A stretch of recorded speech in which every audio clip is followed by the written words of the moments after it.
Hello, ladies and gentlemen. It's Tuesday, April 7th, 2015. Thank you for tuning into another episode of Cardoodle. This is Jim. Today you'll see me creating another character and setting up another shot for the next episode of Welcome to Boulder Dash. I've actually more or less finished all of the shots for that one. I'll probably touch things up a little bit later, so that just leaves me to record and actually animate the thing.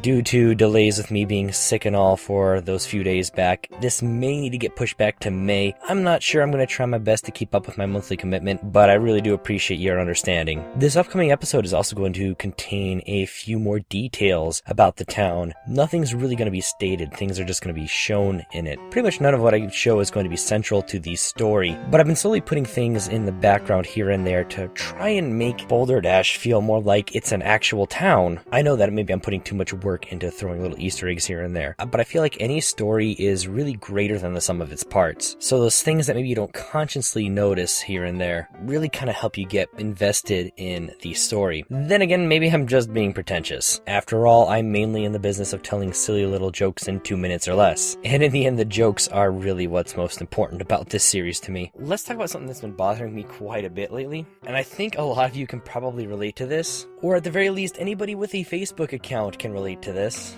Clickbait. Everybody's seen those posts on their Facebook wall that say something like, "This 94-year-old farmhand is about to turn the fashion industry on its head." Or maybe you see something like, "Wow, look at what these grad students did with a ball of twine and some cheese. I'm blown away." And then you click on the story and it turns out this one farmer just had like a bumper crop of cotton or something, and so, hey, he can sell his cotton to the fabric companies a little more cheaply. Or, you know, the grad students tied the ball of twine to the cheese and used it as like a, I don't know, a fishing line or something. I actually fell for one earlier today. The title of it was "Recently Married Man Realized Marriage is Not for Him. This is what he wrote to his new wife." Now, I'm fairly recently married. I've only been married a couple of years now. And so I thought this might be relevant because, hey, maybe this guy ran into some problems that I can avoid later. And so I read the article, and it's actually about being selfless in your marriage. So the title that said, "Marriage isn't for him," really meant marriage is actually for his wife and his family. And to be honest, I got kind of upset about that.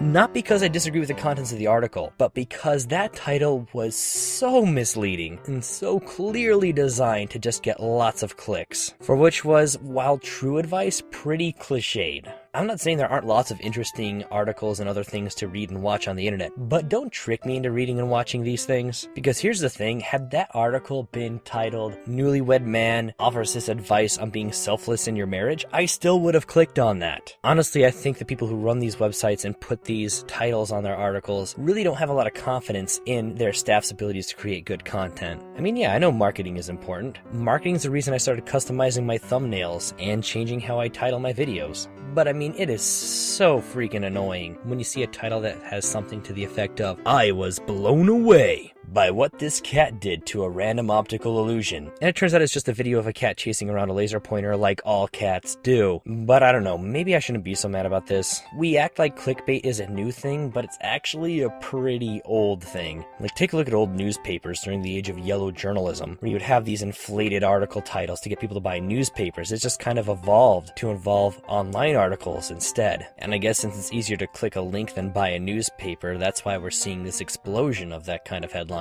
But I guess it's just been around so long because it works. It's human nature to be curious. Anyway, could you tell me your most ridiculous clickbait stories? Every time I see one out there, it gets topped by another one, so I'm really interested to hear what the craziest headlines you've looked at or clicked on, and what they ended up being. Please share those funny or frustrating stories in the comments below. Also, please remember to like, share, comment, and subscribe, and head on over to the Facebook page and like it there too. Once again, I want to thank you for tuning in, and I appreciate you giving me your time today. I hope you all have a fantastic week, and I will see you all next Tuesday.